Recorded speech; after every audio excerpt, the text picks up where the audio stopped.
مہکتی ہے وہ راہیں جن سے آقا آپ ہیں گزرے، مجھے بھی ان گلی کوچوں، مجھے بھی ان گلی کوچوں میں رہنے کی جگہ دیجئے، میرے آقا مدینے میں مجھے بھی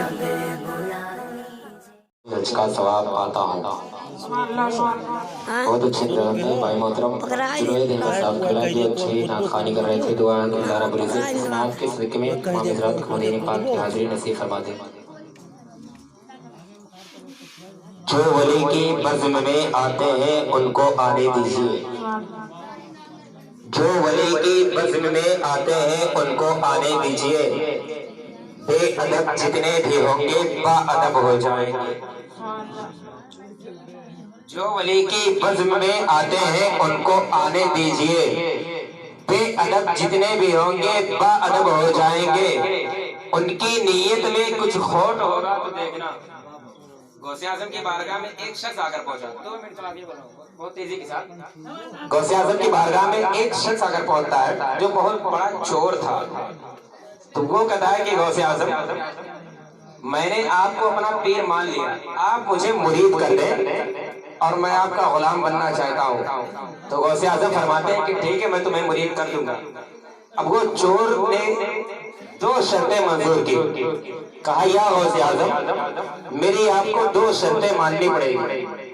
غوث اعظم فرماتے ہیں کہ بول تمہاری 2 شرطیں کون سی ہے؟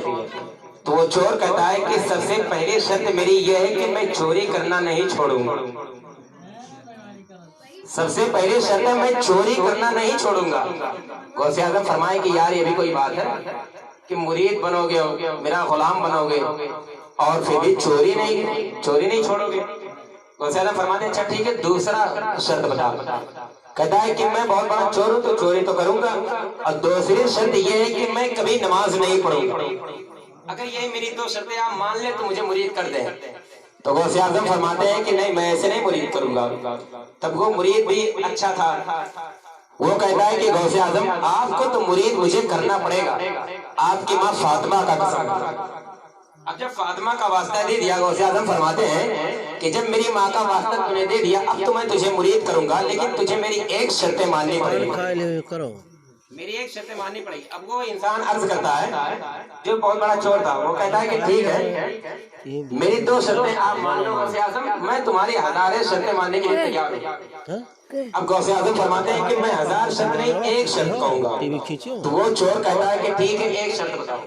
غوث اعظم فرماتے ہیں کہ جب اذان کا وقت ہو جائے تو تم اذان دے دیا کرنا، جب اذان کا وقت ہو جایا کرے تو تم اذان دے دیا کرنا۔ اب وہ انسان کو کیا معلوم کہ میں کس سے بات کر رہا ہوں، وہ تو ایرا گیرا سمجھ رہا ہے، اسے یہ نہیں معلوم نعرہ تکبیر، نعرہ رسالت، علماء اہل سنت، مسلک اعلیٰ حضرت، نعرہ رسالت۔ اب وہ چور عرض کرتا ہے کہ ٹھیک ہے میں تمہاری شرطیں ماننے کے لیے تیار ہوں۔ اب جب رات کی تاریکی آتی ہے، چپکے سے جب وقت ہو جاتا ہے اذان کا، گھر میں کھڑے ہو کر اذان دیتا ہے، 2-3 دن گزر گیا، بیوی نے دیکھا کہا یہ کیا ماجرا ہے، تمہیں اتنا شوق ہے اذان دینے کے مسجد میں چلے جاؤ، مسجد میں اذان دو۔ پھر جب 4تھی رات گزرتی ہے، وہ انسان 11 بج رہے تھے رات کی تاریخ میں، وہ انسان سوچتا ہے کہ اگر میں چوری نہیں کروں گا تو میرے گھر کا خرچ کیسے چلے گا۔ اب وہ سوچتا ہے کہ ابھی فجر میں تقریباً 4:30 گھنٹے، ابھی میں چلو کسی بادشاہ کے گھر میں چوری کر کے لوٹ آؤں۔ اب اس کے دل میں یہ چوری کی نیت گزری۔ اب جب وہ پہنچتا ہے کسی بادشاہ کے گھر میں، بہت خزانے تھے، بہت زیورات تھے، دیوار کو فلانگ لگا کر وہ کودتا ہے۔ جب گھر میں پہنچتا ہے چوری کر کے جیسے ہی واپس نکلنے لگا، گھڑی دیکھا ٹائم بالکل قریب تھا اذان کا، وہیں کھڑے ہو کر اذان دینا شروع کر دیا۔ جب اذان دے کر لا الہ الا اللہ پر پہنچا، دعا ہی پڑھ رہا تھا اذان کے بعد کی کہ ادھر پیچھے دیکھتا ہے کہ تمام گھر کے لوگ جاگ جایا کرتے ہیں۔ اب وہ حیران و پریشان ہے انسان، لوگ کہہ رہے ہیں کہ بابا آپ تو بہت بڑے ولی معلوم ہوتے ہیں، آپ کی آنکھوں میں کسی بہت بڑے ولی کا عکس دکھائی دے رہا ہے۔ وہ کہتا ہے یار میں چور ہوں، میں تمہارے گھر میں چوری کرنے کے لیے آیا تھا، لیکن تمام گھر والے ماننے کے لیے تیار نہیں، اب تمام لوگ وضو بنانا شروع کر دیے۔ وہ انسان سوچتا ہے کہ یار کم سے کم 2 رکعت سنت ہی پڑھ لی، اب وہ 2 رکعت کے لیے نیت باندھ لی. اب 2 رکعت وہ پڑھ رہا ہے کہ جب فرض کی باری آئی پیچھے 2 صفحے موجود ہیں. غوث اعظم سے وعدہ کیا تھا میں نماز نہیں پڑھوں گا. غوث اعظم نے فرمایا تم صرف اذان دے دیا کرنا. اب وہ جب صرف سنت پڑھ کر بیٹھا, جب پیچھے دیکھتا ہے تو 2 صفحے لگی ہے. اب بھاگے تو کیسے بھاگے. اب بیٹھا, تمام لوگ سنت پڑھ کے بیٹھ گئے. کہتے ہیں حضور اگر اجازت ہو تو تکبیر پڑھیں. بہت غور سے سننا میری بات. کہتے ہیں تمام لوگ کہ حضور اگر اجازت ہو تو تکبیر پڑھیں. وہ انسان عرض کرتا ہے یار میں چور ہوں تو مجھے امام نہ مان رہے ہو اور پیر بھی مان رہے ہو ساتھوں ساتھ. تمام لوگ کہتے ہیں کہ نہیں آپ بہت بڑے ولی معلوم آتے ہیں. وہ انسان کیا کہ بیچارہ کہتا ہے ٹھیک ہے چلو تکبیر پڑھو. اب اس نے فرض کی نیت کی, نماز پوری ہو گئی. اب بہت حیران و پریشان ہے. غوث اعظم کی بارگاہ میں پکا کہ غوث اعظم یہ آپ کے کرشمہ کا عالم ہے کہ آپ نے صرف مجھے غلام بنا کر, مرید بنا کر یہ ایسا نظارہ دکھا دیا دنیا میں. مان گیا عبد القادر, مان گیا تمہاری بات پر. یہ ولی کا عالم ہے کہ جو ولی کی بزم میں آتے ہیں بہت اچھے سلوک سے رہتے ہیں.